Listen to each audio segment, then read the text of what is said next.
Chapter 4. My mother teaches me bullfighting. The world tilted on its axis. Grover, my best friend, was a goat boy. My mom, who I thought was just a candy store worker, was acting like a special forces operative. She shoved a set of car keys at me and yelled, "Percy, you drive! I'll help Grover." I just stared at her.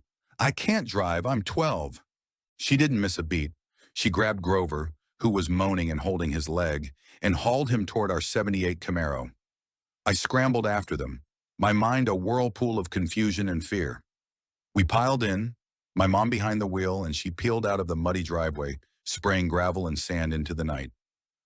"Okay," I said, my voice shaking as I looked at Grover's hooves. "Someone please tell me what is going on." "Percy," my mom said, her eyes locked on the dark, rain-slicked road. "I'm so sorry. I should have told you everything sooner." "That thing in the road, the fruit stand," Grover bleated from the back seat, his voice filled with terror. "That wasn't a coincidence. They were the fates. They cut your life thread, Percy. That means you're going to—" He choked on the word. "You're going to die." "No," my mom said, her knuckles white on the steering wheel. "Not if I can help it. We're almost there." "Almost where?" I yelled over the roar of the wind and the engine. "And what was Mrs. Dodds? You knew about her, didn't you, Grover?" He winced. A kindly one, Percy, a fury, one of the three worst monsters from the underworld. For a fury to come after you at school? That's never happened before. Someone must have sent her. Someone is very, very angry. He kept talking about my scent, how half-bloods smell like food to monsters, and how the stronger you are, the more you smell like an all-you-can-eat buffet. "So this whole year, you were protecting me?" I asked. "I was trying," he groaned. "I'm a keeper. It's my job. But I failed." Suddenly, there was a deafening crack of thunder, and a flash of lightning lit up the entire sky. And in that brief, terrible flash, I saw him. There was a figure running behind our car. It was impossibly huge, at least 7 feet tall, and built like a bodybuilder. But its head was a massive bull's head, with horns as long as my arms.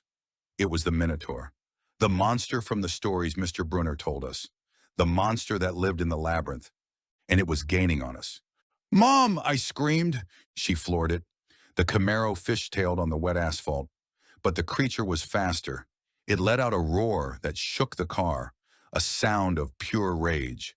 It lowered its head and charged. There was a sound like a freight train hitting a brick wall. The back of the car was lifted off the ground, and we were sent flying into a ditch. My head slammed against the side window. For a second, all I saw were stars. I came to, smelling gasoline and burnt hair. The car was a wreck, the roof torn open like a sardine can. My mom was trying to shake me awake. Grover was unconscious in the back. Outside, the Minotaur was sniffing the air, trying to find us. "We have to run," my mom whispered, her voice strained. "The hill. Percy, you see that big pine tree at the top?" I saw it. It was the biggest tree I'd ever seen, standing alone at the crest of a hill. "That's the property line," she said, her voice urgent. "Get to that tree and you'll be safe. It can't cross the boundary." We crawled out of the car. My mom and I half dragged, half carried Grover up the slippery, muddy hill. He was heavier than he looked. The Minotaur saw us.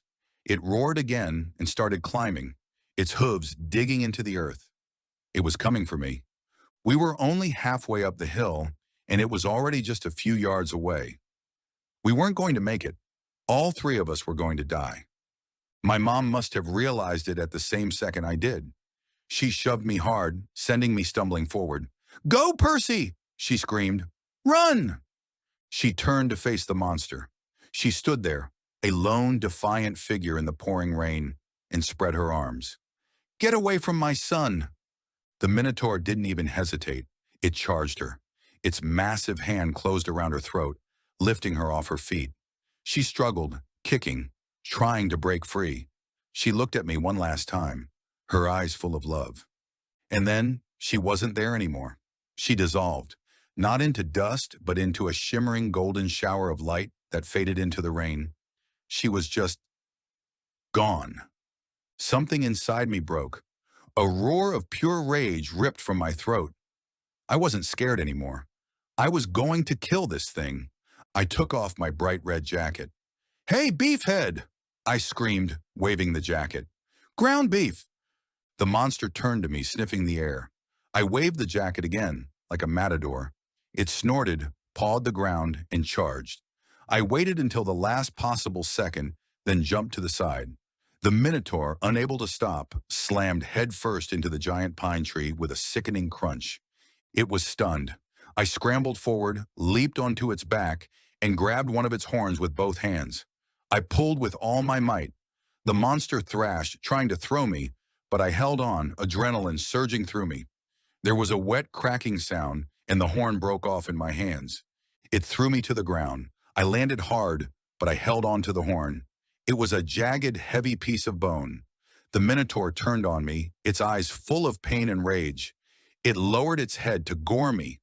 But as it charged, I planted my feet, aimed the broken horn like a dagger, and drove it with all my strength into the creature's side, right below its massive rib cage. The monster froze. It looked down at the horn buried in its side, then at me. It let out a final gurgling roar, and then, just like Mrs. Dodds, it began to dissolve. It crumbled from the top down, turning into a mountain of thick, gray dust that the rain immediately washed away. I was alone on the hill, holding a monster's horn. My mother was gone. I don't remember much after that. I remember dragging Grover's unconscious body the rest of the way up the hill. I remember collapsing on the porch of a big farmhouse, a place that felt warm and safe.